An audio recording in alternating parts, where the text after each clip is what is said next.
Welcome to another deep dive.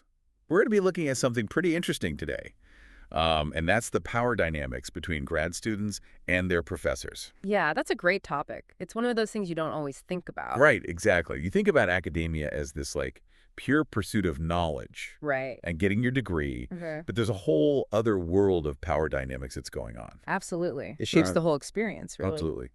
So to dig into this today, we're going to be looking at this really fascinating study that was done by Guinness, Nestler, Quigley Lee, and Tedeschi. Wow, what a team. Yeah, and this is from the Journal of Higher Education. And it really breaks down how different types of professor power, Yeah. can really make or break your time in grad school. And they use this classic framework, too. It's called the French and Raven power taxonomy to analyze the different ways that power kind of plays out. Oh, that's interesting. Yeah, so let's get into these different power bases. Okay. So first up, we've got referent power. What Yeah. is that all about? So think of it as the cool professor factor. Okay. It's all about admiration and respect. When you really look up to a professor and value their opinion, that's like referent power in action. So it's less about their actual authority and more about how students perceive them. Exactly. Okay. Yeah, it's all about the relationship and how much students want to emulate or impress that professor. That makes a lot of sense. Yeah. Okay, now on the other side of the spectrum, we've got coercive power, which sounds a bit more, Intimidating. yeah, intimidating for sure. Definitely, this one's all about punishment. So think bad grades, withheld recommendations, or even just making life difficult in the lab. Yeah. It's the kind of power that creates a negative and stressful environment for students. Yeah, not the kind of professor you want to be on the wrong side of for sure. No. So, okay, so we've got the cool professor, we've got the intimidating professor. What are some other types of power? Well, there's expert power, which is pretty straightforward. It's based on the professor's knowledge, skills, and their reputation in their field. So students see them as a credible source of information and trust their guidance. So they've earned their stripes, basically. Exactly. And students recognize that. What about legitimate power? Is that just the power that comes with the job title? Yeah. Essentially, yes, it's the formal authority a professor has. So they set the deadlines, they assign grades, and they have the final say in your academic progress. Right, it's the because I'm the professor type of power. Exactly.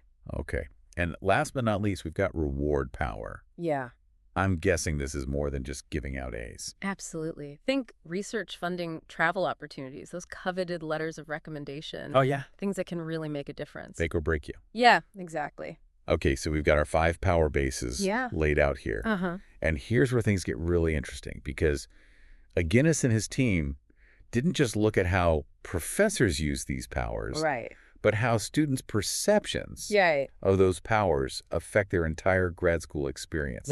Exactly. And one of the most interesting findings, I think, was the impact of expert power. When students see their professor as a true expert, they rate them as much more trustworthy and credible. Yeah. And that relationship is much stronger overall. Which makes sense. You want to learn from someone who's at the top of their game. Right. It's like, sign me up for all the knowledge you have. Exactly. But what about coercive power? I'm guessing that doesn't go over so well. You guessed right. If a student perceives their professor as wielding that coercive power, they're much less likely to want them on their committee or collaborate on research projects. Yeah. No one wants to feel threatened or pressured. Makes sense. It's like you can catch more flies with honey than with vinegar. Right. So expert power, good coercive power, bad. Huh? Where do the other power bases fit into this whole thing? That's where things get even more interesting because it's not just about one type of power, but how they all interact with each other. So let's take compliance, for example. How willing are students to actually do what their supervisor is asking of them? Right, because even the cool professor might need to make some demands sometimes. Exactly. The study found that expert and legitimate power are both pretty effective at getting students to comply, but it's not always that simple. Yeah. So what did they find? Well, it turns out that reward power, offering those research opportunities, the great letters of recommendation, it's much more effective when the professor also has high referent power. So it's not just about dangling the carrot. It's about who's dangling the carrot. Exactly. Students are much more likely to go the extra mile for a professor that they admire and respect. Yeah. In addition to that potential reward. But if they don't feel that connection, the rewards just don't have the same impact. It's so interesting, right? Because it's almost like students are thinking Okay, I'll jump through hoops for you Right. if I like you and there's something in it for me. But Exactly. if it feels transactional, it's just not. Yeah, it really highlights the importance of building that genuine relationship based on respect and trust. Speaking of trust, didn't this study also find some interesting things about the connection between legitimate and coercive power? Oh, absolutely. This one was a real head scratcher. Yeah. Having high legitimate power that I'm the professor authority Yeah. actually leads to lower trustworthiness ratings when it's combined with high coercive power. So it's almost like they're thinking like, okay, yeah, you have the authority to ask this of me, Right. but like, why are you also threatening me? Right. Like, what are your motives here? Exactly. It erodes that sense of trust and makes students feel like they're being forced into compliance rather than, willingly collaborating. Yeah, it really makes you wonder how aware professors are of this. Like, Right. do they realize how their use of power is perceived by their students? That's a great question. I mean, this study focused on the student perspective, but I think it's so important for professors to be reflective about their own power Yeah. and how it might be influencing their mentoring style. This is where it gets really interesting for our listeners, right? Because whether you're currently in grad school or you're thinking about applying and understanding these power dynamics Yeah. can be such a game changer. Absolutely. If you're a current student, think about your own interactions with your professors. Hmm. Have you noticed any of these power dynamics at play? Mm. How has it affected your experience?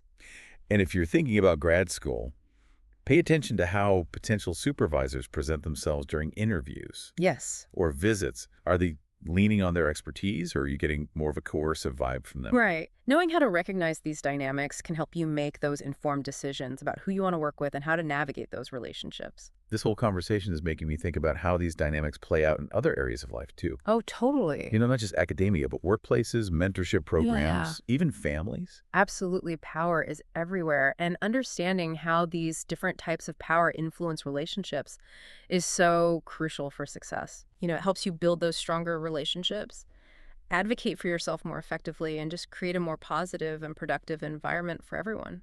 Well said. And on that note, we've reached the end of our deep dive into the fascinating world of power dynamics in grad school.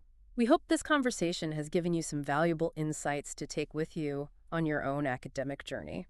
It's so interesting to think about all this stuff because, the study by Guinness and his team, it really just scratches the surface. Oh, yeah, for sure. There are so many questions left to explore. Yeah, like we've been talking about how students perceive their professor's power. Right. What about like the flip side of that? Yeah. How do professors view their own power and how does that affect how they mentor their students? That's such a good point. I Yeah. mean, a professor who is super aware of their expertise might be really hands-off. They might assume that their students just don't need as much guidance. Yeah. Or maybe they go the opposite direction and become micromanagers because they think they always know best. Right. Yeah, well, exactly. And then you have to think about the whole cultural dimension too. Like, is expert power seen as important in other academic cultures? Right. Do students in different countries maybe react to coercive power in a different way? Those are really important questions, and it makes you wonder if maybe some academic fields are just more prone to certain power dynamics than others. Right. Like, are the hard sciences more hierarchical, maybe with a bigger emphasis on legitimate power? Yeah. Are the humanities more collaborative and focused on referent power?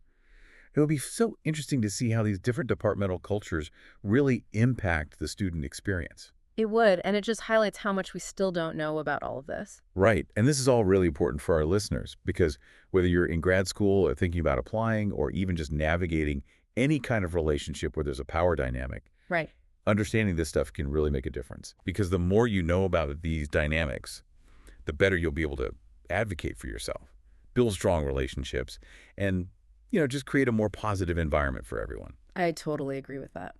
And with that, we've come to the end of our deep dive into the world of power dynamics in grad school. We hope you enjoyed it and found it insightful.